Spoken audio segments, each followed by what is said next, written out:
हर हर महादेव। जय मैया गौरी पार्वती के चरण में प्रणाम करती हूँ। मेरा प्रणाम स्वीकार हो। अपनी माता पिता के चरण में प्रणाम करती हूँ।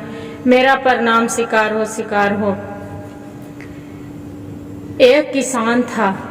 किसान दो भाई था। उसका पिता बूढ़ा हो गया था, माँ भी बूढ़ी हो गई थी। दोनों के शादी ब्याह हो गया था दोनों भाई के। अपनी माँ पिता के जाके बोलता है किसान कि पिताजी आप बूढ़े हो गए हैं, आप आराम कीजिए, हम जाते हैं बाहर कमाने के लिए। दोनों भाई बोले ठीक है बेटा। हमरा सुन के बहुत खुश मिला। और किसान की भी पत्नी थी, यही कहते हैं कि भगवान के महिमा। किसान की भी पत्नी थी तो बहुत प्रभाविक विचार के थी, बहुत शंकर जी के भोलेनाथ हर चीज के देव धर्म जानती थी, पूजा पहुर करती थी हर चीज से। अपनी उसका पिता के जाके बोलते हैं कि पिताजी हम जा रहे हैं बाहर कमाए। उसका पिता इतना सुन के बहुत खुश हुए, बोले ठीक है बेटा जाओ, हम तो ऐसा चाहते हैं कि मेरा बुढ़ापा के कोई लाठी बने। जे जाओ। पिता उसका खुश होया। जब पिता खुश हो गया, माँ उसका बैठी थी पलंग पर, बुढ़िया बोलती है जाके दोनों बेटा कि माँ घर के तू ध्यान रखना, दोनों बहू के हम बाहर कमाए जा रहे हैं। सब पिताजी अब बूढ़े हो गए हैं, उनको से अब उतना आराम की जरूरत है।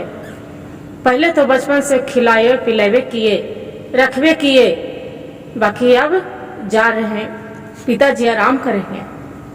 इतना माँ जो सुने बहुत खुशी से झूम उठे। माँ बोलती है ये तो सुन के बहुत खुश हूँ बेटा कि तू अपना पिता के काम छोड़ा दे रहा है, बहुत अच्छा लगा मेरा सुन के। क्या करती है माँ उसका दौड़ी दौड़ी आके खाना बहू बनाते रहती है, किचन से दोनों बेटन के प्रेम से खाना खिलाती है। गरम गरम खाते हैं बेटा और खा पी के तैयार हो जाते हैं बाहर जाने के लिए। अपना बेटा के बोलते हैं कि देखो बेटा पूरब जाना, पश्चिम जाना, उत्तर जाना, बाकी दक्षिण और। माँ बोलती है दक्षिण और नहीं जाना बेटा, बाकी भूल जाते हैं बेटा, उसका याद नहीं रहता है। चले जाते हैं दक्षिण के ओर। जब चले जाते हैं चलते कोई जंगल सा रहता है, थक जाते हैं मियाज चलते पूरा हदारस हो जाते हैं। तो जंगल जो देखते हैं कि बहुत घना जंगल है, वहां पड़ी देखते हैं दोनों भाई। पहले के तो जवाने के घोड़ा चलता था, घोड़े पर सवार होकर दोनों भाई रहते हैं। बोलते हैं कि एजे पड़ी भैया रुक जाते हैं, आराम कर लेते हैं। बोलते ठीक है, दोनों भाई विश्राम करने लगते हैं। बड़ा वाला भाई के नींद आ जाता है, छोटा वाला भाई ओने पड़ी छा रहते हैं, घूमते रहता है। थोड़ा सुन भाई उसका आगे बढ़ के घूम रहा है, चल गया मैदान। जो मैदान चल गए और बाद में उसका भाई क्या देख रहा है, भाई जो कि एक पेड़ है, वो पेड़ है बंधे हैं, अब पेड़वा बांध के और वहां पड़ी देख रहे हैं कि एक बकरी है, और बकरी है और फिर बकरिया है जो वही पेड़े में बंधल है। और बकरिया बहुत सुंदर खूबसूरत लड़की बन गई। लड़की जो बन गई है और इसी के आके भाई के, उसका बड़ा वाला के और घोड़ा के दोनों के खा गया। और बकरी थी वो जो बनी थी औरत, जो एक साधारण सी औरत नहीं थी, वो राक्षसिनी थी। अब जब भाई के खा गए, घोड़ा के खा गया, आके उसका भाई खोज रहा है छोटा वाला, मेरे भैया कहाँ चली गए, मेरा तो छोड़ के जा नहीं सकते हैं, मेरा भैया कहाँ चल गए, मेरा सूरज भैया कहाँ चल गए, नहीं मिल रहा है, अब क्या करे। बेचारा बिलहम कर रहे। उतने में नजर पड़ गया, वह पड़ी ई पेड़ तर कि एक सुंदर सा नहीं, एक बकरी बांधल है, बकरी बांधल है। एक जो राजकुमार पर नजर पड़ा, किसान पर के लड़का पर, तो क्या किए बकरिया कि औरत के रूप धारण कर लिए, बहुत सुंदर। अब तब उसका राजा के ओकरा किसान को लड़का के समझ में आ गया राजकुमार के कि लग रहा है कि मेरा भैया के खा गया है, इसी को कुछ चाल है, मेरा भैया छोड़ के जाने वाले नहीं है, मेरा भाई कहूँ नहीं गए, यही खा गया। क्या किया, डर से बेचारा ताक रहे हैं। इतने में आ गया वो औरत बन के, राजकुमार भी जो आ गया, बोलते हैं कि मेरे से शादी करो। जय वो बोल रहा है उसका भाई छोटा वाला कि देखिए मेरा भैया कहाँ है, तू बता दो। बोलता है कि तेरा भैया अब नहीं आएगा, बोलते हैं कि तेरा भैया छोड़ के तोरा चली गया है, तू मेरे से शादी कर लो। बोलते हैं कि ठीक है शादी करेंगे। बाकी देखिए ना, पीछे लग रहे हैं कि कोई एगो घोड़े पर सवार होके आ रहे हैं। इतने में वो ताकने लगती है, औरत रहती है जो ताकने लगती है। इतने में कूद के वो पेड़ पर चढ़ी जाते हैं। जब पेड़ पर चढ़ जाते हैं, फिर उतने में राजा आ जाते हैं घोड़े पर सवार होके। बोलते हैं कि क्या, इतना देख के राजा के ही रूप धारण करके और रोने लगती है। राजा बोलते हैं कि अरे भाई, एक स्त्री क्यों रो रहा है, क्या हो गया है आपको जो आप रो रहे हैं।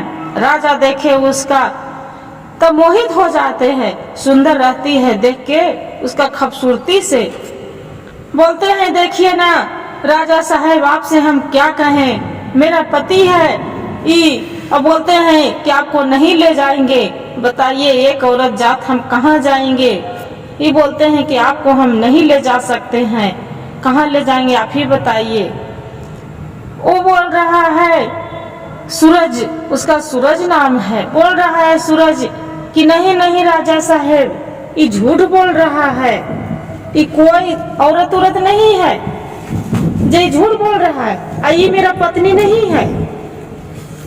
ये नाटक कर रहे हैं कि मेरा आपको पत्नी हूँ, नहीं। जे वो बोल रहे हैं रक्स औरत कि देखिए न, नहीं राजा साहब, ये मेरा पति है, आपसे भला हम क्यों झूठ बोलेंगे। बोलते हैं कि ऐसा बात है, ताकि हाँ। बोलते हैं नहीं नहीं। राजा साहब खीस हो जाते, गुस्सा से तलतल हो जाता है। जब गुस्सा से तलतल हो जाते हैं, बोलते हैं कि राजा साहब आप ही ले जाइए, हम नहीं इसका ले जा सकते हैं।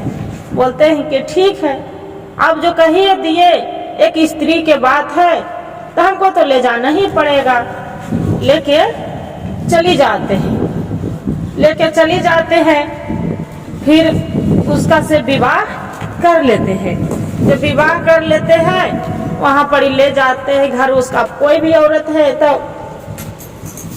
देखे तो चकित खाना करेंगे, सब हल्ला हो गया महल में, राजा साहब विवाह कर लिए, राजा साहब विवाह कर लिए, पूरा हल्ला हो गया। बड़ी वाली रानी थी, उसका साथ पहले के जमाने में दासी आया करते थे। जब दासी आया करते थे, बड़ी वाली रानी को दासी बहुत मानती थी, अपना बेटी की तरह मानती थी। 2-4 दिन बीत गए, एक क्या करती है, छोटी वाली रानी है तो 12 बजे बजते हैं रात, उसका घोड़े में जाके घोड़सार में एक घोड़ा खा जाते हैं। नौकरानी रहती है, उसी को भी खा जाती है। वैसे करते करते करते घोड़ा कम हो रहा है, हाथी कम हो रहा है, गाय भैंस कम हो रहा है, सब नौकर चाकर हैं जे भी कम होते जा रहा है। 15 दिन बीत गया। अब लग रहा है सभी राजा साहब की कि ये कैसे हो रहा है, एक घोड़ा भी कम गया, हाथी भी कम गया, नौकर लोग भी कम गया, गांव मोहल्ले के प्रजा लोग भी सब घट रहे हैं, ये क्या बात है। ऐसे एक क्या करती है, ये रानी रहती है और उसका दाई रहती है। जब बोलती है कि रानी के बड़ी वाली के चकित लगते हैं कि ऐसे कैसे हो सकता है, आज तक इतना दिन में बीत गया 10 साल, बाकी आज तक कभी ऐसा नहीं हुआ। ये क्या बात है? वो दोनों जो नौकरदाय रहती है जे और ये रहती है बड़ी वाली रानी, दोनों पीछा करने लगती है, जासूसी। छोटी वाली रानी के और राजा साहेब एकदम बहुत प्यार से करते थे, बहुत ज्यादा मानते थे। जो मानते थे राजा साहेब, आई बड़ी वाली के ओकरा आगू कुछ चाहत नहीं करते थे, जो नहीं करते थे। और बड़ी वाली रानी की भी बेचारी के गर्भवती थी। अब क्या हुआ, अब इतने में रोने लगी। जो रोने राजा से बताए, राजा साहेब आप जो कह रहे हैं ना कि गाय भैंस कौन खाते हैं, इतना प्रजा लोग कौन खाते हैं, ये खुद घर में है। राजा बोलते हैं कि कौन है ये तो बताइए। और बड़ी वाली रानी बोलती है, उसका जो दाई रहती है जे कि देखिए आप दूसरा कोई नहीं खाते हैं गाय भैंस है राजा साहेब, ये छोटी वाली रानी खाती है। राजा साहेब पूरा आंख लाल लाल करके बड़ी रानी पर गुस्सा कर देती है, गुस्सा करने लगते हैं। और बाद में छोटी वाली रानी है तो वो अपना तिरिया चलित्र दिखाने लगते हैं, पूरा रोधना पसारने लगते हैं और जाके बोलने लगते हैं राजा साहेब की, राजा साहेब आपको लगता है कि हम गाय भैंस खाएंगे, हम राक्षिनी हैं, मेरे बड़ी वाली रानी नहीं पसंद करते हैं तो कोई बात नहीं, बाकी हम जब से आई हूँ, जब से ये मेरा जब ने तब पूरा सताते हैं, अति करते हैं, बोलते हैं, मेरा देखल नहीं मांगते हैं। बाकी आज तो मेरा गिरते कर दिए कि मेरा जलंग लगा दिए कि गाय भैंस खाती हूँ, आदमी खाती हूँ। बताइए तो राजा साहब कैसे करते हैं। इतना सुने, अब बड़ी छोटी वाली रानी को प्यार करवे करते थे, बड़ी वाली रानी को पूरा बमक के फायर हो गए। जो बमक के फायर हो गए और रानी के गर्भवती भी है। अब छोटी वाली के पता चला कि ये तो गर्भवती है। अब सोचती है कि इसका बच्चा होने, जो बच्चा के राजा साहब सुन जाएंगे कि इसका बच्चा होने वाला है तो इसका तो लग रहा है कि पलकों पर बैठा के रखेंगे, इसका काहे न हम महल से निकलवा दे। जो 2-4 दिन बीत गया, ऐसे करते करते न कन्हू गाय खा रही न भैंस खा रही, सतर्क हो गए। तो अब क्या करते हैं, अब वैसे करते करते कुछ दिन बीत रहा है। अमन कहाँ मानने वाला है, जो राक्षिनी है, कच्चा जीवन खाने वाली को उसका मन नहीं, दाल नहीं बेच लग रहा है, नहीं चावल बेच रहा है। राजा कितनों रंग बिरंग के रसोईया उसका रहते थे, रसोईया बहुत प्यार करते थे इसका बड़ी वाली रानी से भी, और उसका नौकरानी थी आई थी दाई, उसका से भी जो प्यार करते थे और बढ़िया रंग बिरंग के खाना बनाते थे। अब सोचते हैं राजा साहब से छोटी वाली रानी बोलती है कि राजा साहब आप जो नहीं रहते हैं, कचहरी चल जाते हैं, तो बाहर के बनुआ हैं, इधर उधर काम करने वाले हैं, कचहरी चल जाते हैं, तो बड़ी वाली रानी हमको एक पल के नहीं समझते हैं, बोलते हैं कि तू तो एक अथी से आए हैं, तू चला जाओ यहाँ से। बताइए राजा साहब आप लाए तब ने हम आए हैं, आप नहीं लाते तो हम आ जाते हैं। जे बड़ी वाली रानी तो घर से निकलवाना चाहते हैं। इतना गुस्सा से फिर सुनते हैं राजा साहब छोटी वाली रानी के क्या करते हैं कि बड़ी वाली के रानी के ऑर्डर दे के नौकरों से निकलवा देते हैं, घर से निकलवा देते हैं दूसरे नगर में। बेचारा दोनों बेचारी जाके और रहने लगती है। जो रहने लगती है कुछ दिन के बाद उसका बच्चा हो जाता है। बच्चा हो जाते हैं सुंदर सा राजकुमार, अपना बेचारी पालन पोषण बच्चों के करती है और उसका दाई भी है जो साथ में। तो बोलती है कि बड़ी वाली रानी की देखो अम्मा आप मत जाओ, आप माँ जैसी हैं, बाकी आप मेरा साथ दुख क्यों झेलेंगे, हम तो दुख झेलवे करेंगे, बाकी तू दुख मत झेलो, तू यहीं रह जाओ। उसका दाई जो रहती है बोलती है कि बेटी आप वैसा मत समझो, आप बचपन से हम आपको साथ हम माई बेटी के तरह रही हूँ, आवाज आपको छोड़ देंगे नहीं, आप जहाँ जाइएगा जहाँ हम रहेंगे, बाकी हम अकेले यहाँ नहीं रहेंगे।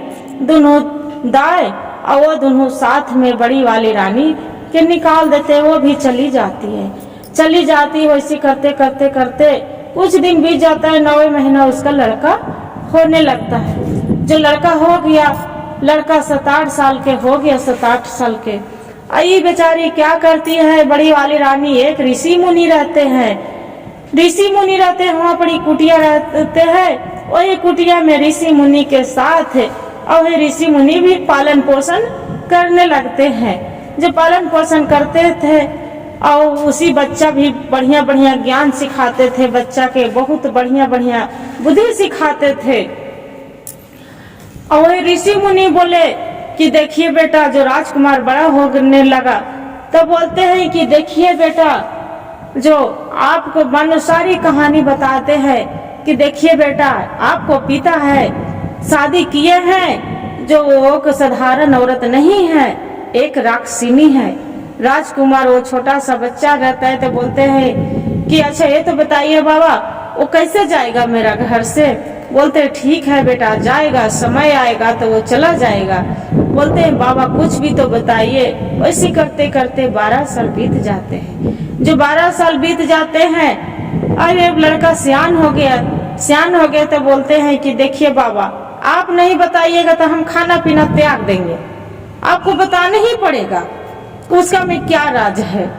और बोलते हैं बाबा ऋषि मुनि कि देखो बेटा, वो जो आप पिता उसका राक्षसिनी के रूप धारे थी, बकरी बनी थी, बकरी बनी थी, एक रानी बन के दूसरे राजकुमार पर मोहित हो था। वो जो मोहित थी वो, और उसका कि शादी कर लो, शादी कर लो। एक किसान के लड़का था और उसका पहली घोड़ा और उसका भाई को खा गया था और वो किसान जान रहा था, वो देख लिया था, इसी के चलते वो शादी नहीं किया था। अब आपको पिता देखे तो वो शादी करके लेके आ गए। जो जितना गाय भैंस है जो कोई नहीं खाया है, सभी ही खाए हैं। बोलते हैं कि ऐसा बात? तब बोलते हैं कि लड़का राजकुमार, अच्छा ये तो बताइए बाबा, ये मेरा घर से जाएगा कैसे? मेरा माँ तो 12 साल बीत गया, पिताजी मेरा तो घर से निकाल दिए हैं। वो बोलते हैं ऋषि मुनि कि बेटा तू जाता है ना, रसोईया खाना बनाता है ना? बोलते हैं कि हाँ बाबा, रसोईया तो खाना बनाते हैं, तो रसोईया के से खाना छोड़वा दो, आ जाके तू बोलिए कि रसोईया के जगह पर तू ले लो और तू जाके उसका खाना बनाओ, राजा के दो जाके प्यार से, और रानी के खाना बना के तू दो, और राजा देखेगा तो मोहित अपने लगेगा। बोले ठीक है, तो ऐसा बात है? ताकि हाँ। बोले ठीक है। वो जाके रसोईया के हटा के, ऐ लड़का रहता है तो खाना बनाने लगता है और सभी को अब बहुत, कभी खीर बनाते हैं, कभी हलवा बनाते हैं, कभी पूरी बनाते हैं, रंग बिरंग के खाना बना बना के और देने लगते हैं। जो देने लगते हैं तो ये राजा रहते हैं तो बोलते, देखते हैं जिसी लड़का के उसका से बहुत मोहित रहते हैं, देखते हैं क्या कितना सुंदर ये लड़का लगता है कि अपनापन लगता है, ये लग भी नहीं करता है कि दूसरा को बालक है, ये मेरा ही अपनापन लगता है, ऐसे मन में सोचते रहता है। बाकी उसका कुछ नहीं बोलते हैं। ये भी राजा सोचता है कि जो मेरा ये पुत्र रहता, मेरा बच्चा रहता तो कितना खुशी मिलता, मेरा मन में ऐसी ही सोच विचार करते रहते हैं, बाकी खुल के वो बात नहीं करते हैं।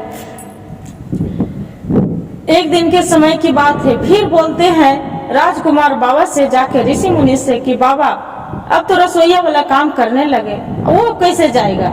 ये तो बताइए अपना रूप में कैसे आएगा कि मेरा पिताजी को विश्वास हो कि वो एक बकरी है, राक्षसिनी है। बोलते हैं ठीक है बेटा, लो एक गाय अथी रहते हैं, जड़ी देते हैं बाबा, जो जड़ी देते हैं। अब बोलते हैं कि देखो बेटा ये जड़ी है, और क्या करना है कि राजा साहब के तू ये जड़ी नहीं देना। ये क्या है, जो छोटी वाली रानी है ना, एक गिलास दूध में आई जड़ी पीस के आस्ते तू डाल देना, और वही जड़ी जो पी लेगी तो वो अपना रूप में आ जाएंगे। बोलते ऐसा बात? तो हाँ, सबको क्या करते हो राजकुमार, ये संभाल के रखना, ये जहाँ जो ये जड़ी कुछ हो गया, इधर उधर हो गया तो मेरा इतना दिन के तपस्या चला जाएगा, कोई काम नहीं करेगा, और आपको फिर कोई बुद्धि हम नहीं दे सकते हैं। बोलते हैं ठीक है बाबा। लड़का आता है, सबको खिलाते पिलाते हैं प्रेम भाव से, और उसका दोनों माता पिता बैठे रहते हैं, छोटी रानी और राजा साहब दोनों बात करते रहते हैं। जाके दूध दे लाते हैं, राजा के देते हैं, हाथ में पकड़ाते हैं, राजा साहेब दूध पी लीजिए, बहुत अच्छा से दूध बनाई हूँ, वो आज गर्म की हुई, एकदम मलाई नहीं है, इसमें मलाई भी डाल दी है, राजा साहब आप पी लीजिए। राजा दूध पी लेते हैं और रानी के तो ध्यान ही गाय भैंस पर रहते हैं। अब सोचते हैं कि अब कहाँ से दूध, अच्छा नहीं लग रहा है, राजा के नखरा दिखा रही है। राजा से मेरा तो दूध अच्छा नहीं लगता है, हम बेस नहीं लगता है, कुछ भी नहीं बेस लगता है, खाना दाना कुछ अच्छा नहीं लग रहा है। राजा बोलते हैं अरे रानी इतना बढ़िया दूध बनाया है लड़का कि लगता है कि पीते खाते रहे, मुंह में लटपटा जाता है, लगता है मक्खन की तरह। तो बोलते हैं कि अच्छा नहीं, पी के तो देखो। राजा जबरदस्ती दूध पिला देते हैं। जो दूध पिला देते हैं तो जैसे दूध पीते और उसका अपना रूप धारण हो जाते हैं। रक्षिणी वो पूरा चिल्लाने लगती है कि आपको हम खा जाएंगे, राजा के भी और राजकुमार लड़का रहते हैं उसका भी, आपको भी हम खा जाएंगे। जो सब जितना गाय भैंस से जो खाए हो ना, प्रजा लोग के खाए हो ना, आपको आप जीवित नहीं छोड़ेंगे। राजा तो थर थर डर से कपने लगते हैं, राजकुमार भी कपने लगते हैं। अब राजा क्या करते हैं कि कैसे भी इसके से बचे, क्या करके बिलमावे। वो बोलते हैं कि अरे रानी आप ये तो मेरा रानी है, इतना दिन से आपको रखे हो ना, जे आप रहिए ना, आराम से यहाँ पर बैठिए। वो पूरा हकड़ते जाते कि नहीं आप खा जाऊंगे। राजा तलवार खींचते हैं अपना बिस्तर पर से और रानी के सर 2 टुकड़ी कर देते हैं। जब 2 टुकड़ी कर देते हैं तब ये राजकुमार बोलता है, लड़का जो रहता है बोलते हैं कि राजा साहब आपको तो ये तो सही रूप में आ गए, आप तो देख लिए। बोलते हैं कि हाँ बेटा, हम नहीं जानते थे कि ये एक रक्षिणी है, ये तो ऐसा रूप बनाई थी, वही के चलते वो लड़का किसान के लड़का शादी वो नहीं किया था, बाकी हमको ही पता नहीं था। सारी कहानी जो राजकुमार रहता है ऋषि मुनि बता ही दिए थे, सारी कहानी कह के अपना पिताजी से बताते हैं। बोलते हैं कि देखिए आप मेरा पिता हैं, आपको हम पुत्र हैं, बाकी हम एक अनारी के तरह आप भी हम रहे हैं। अब वो पूछता है राजा साहब अच्छा ये तो बताओ बेटा, तू जो मेरा पुत्र है तो तेरा माँ कहाँ है, कहाँ गया मेरा रानी है जो कहाँ है। बोलते हैं कि पिताजी आप तो घर से निकाल दिए थे, मेरा माँ तो जैसे तैसे करके एक ऋषि मुनि भोजन देते थे और ऋषि मुनि के एक कुटिया में जाके रह रहे हैं। और जो कमाने लायक हम हैं तब आपके यहाँ आके रसोईया के व्यवहार में हम आके आपके यहाँ काम करके हम अपना माँ के पेट भर रहे हैं। बोलते हैं ऐसा बात बेटा, ले चलो अपना माँ के पास ले चलो। और लड़का रहते हैं अपना माँ के पास ले जाते हैं और राजा जैसी देखते हैं अपना बड़ी वाली रानी के पूरा हर हर हर हर हर हर आंख से आंसू से पूरा उसका गमछी भींग जाता है। रानी देखते हैं उसका चरण में लटक के रोने लगती है। अब बोलती है कि स्वामी आप आ गए मेरा भीरी, यही बहुत हमको खुशी मिला है। सुबह के भूला शाम को जो घर वापस आ जाए कोई, तब भूला उसका नहीं कहा जाते हैं। इसी के चलते हम सब दिन भगवान भोलेनाथ के हम पूजा करती थी, प्रार्थना करती थी। आज ही मेरा प्रार्थना सफल हो गया है स्वामी। राजा साहब घोड़े पर सवार होके नौकर के ऑर्डर दे के डोली फना के अपना घर लेके आ जाते हैं। जो घर लेके आ जाते हैं अब किसान के लड़का रहता है उसका भाई, वो भी वापस घर चली जाता है। घर चली जाता है, वो अपना सारी कहानी भाई भौजाई के उसका सुनाते हैं कि क्या कहें, मेरा माँ माना किए थे कि दक्षिण और नहीं जाना, पूर्व जाना, पश्चिम जाना, उत्तराखंड जाना, बाकी दक्षिण नहीं जाना। और दोनों भाई हम गलती से हम दक्षिण चली गए थे, एक रक्षिणी के चक्कर में हम पड़ के मेरा भाई आज इस दुनिया में नहीं रहे। उसका भाई अब माँ पूरा घर में हंकाल मच जाता है कि ये तू क्या बोल रहा है, भाई के छोड़ के तू आ गया, कैसे मरवा दिया। सभी उसी पर गुस्सा करते हैं, बाकी गुस्से करने से क्या होगा, बेचारा के तो इसका भी तो कोई गलती नहीं था, सूरज के जो नहीं था। उसका दूसरा देश फिर चली जाता है पूरब के ओर और उन्हीं जाके कमाते हैं, खूब पैसा कौड़ी कमा के और धन भी वो किसान के लड़का हो जाता है। अपना माँ के और अपना भाभी के बच्चे को सबको बहुत प्रेम से रखने लगते हैं। और ये भी रहते हैं राजकुमार और उसका राजा साहब अपना बच्चे के साथ और रानी के साथ जीवन से खुशी खुशी बिताने लगते हैं। यही कहते हैं जो प्रभु के कृपा हो भोलेनाथ को तो बिगड़ल काम भी बन जाते हैं, और जो प्रभु की कृपा नहीं होते हैं तो बनल काम भी बिगड़ जाते हैं। गुरु भाई गुरु बहनों, जो वीडियो अच्छा लगे तो लाइक सब्सक्राइब जरूर करिएगा और हर हर महादेव कमेंट में जरूर लिखिए।